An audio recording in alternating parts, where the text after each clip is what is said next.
Is God first in your life? Do you love Him with your whole heart and soul, with your whole being? Or do you just sometimes pray to Him whenever you need Him? You use Him as a crutch. And then the second question, if you say yes, if you really do love Him and you put Him first, then do you really trust Him? Proverbs 3 verse 5 says, "Trust in the Lord with all your heart and lean not on your own understanding. In all your ways acknowledge Him, and He shall direct your paths." Do you really trust God with your whole life? With everything? With the future? With your family? With your money? Your work? With everything? Do you trust God? You might say, well, yes, Daniel, I trust Him. Then why do you fear? You see, the moment you fear, you don't trust God anymore. You started to move out of His rest and you don't have peace anymore. James 1 verse 6 says, "But let him ask in faith with no doubting, for he who doubts is like a wave of the sea, driven and tossed by the wind." Do you feel like your life is like a wave in the sea, driven and tossed by the wind, by worldly, temporary problems?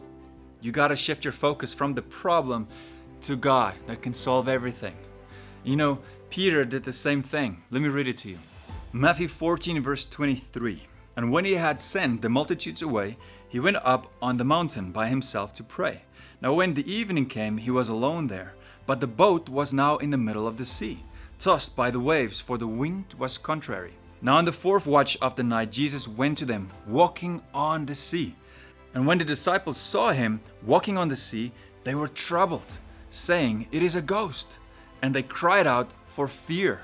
But immediately Jesus spoke to them, saying, 'Be of good cheer. It is I. Do not be afraid.'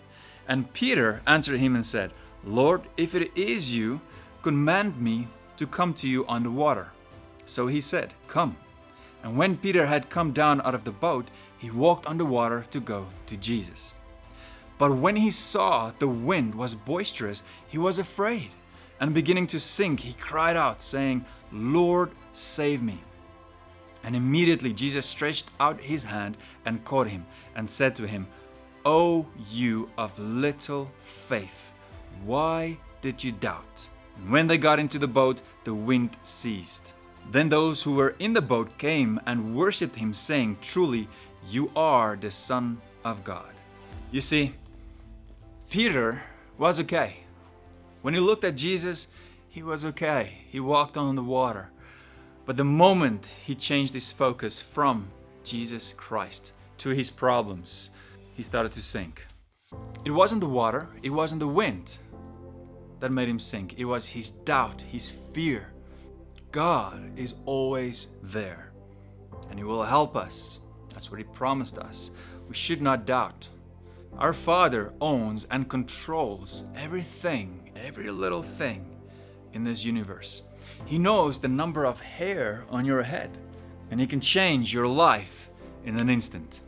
But you know, most of the time, He's just waiting for us to learn our lesson first. What lesson? The lesson to put Him first, to have Jesus Christ as our priority in every single thing we do. Take my life and let it be consecrated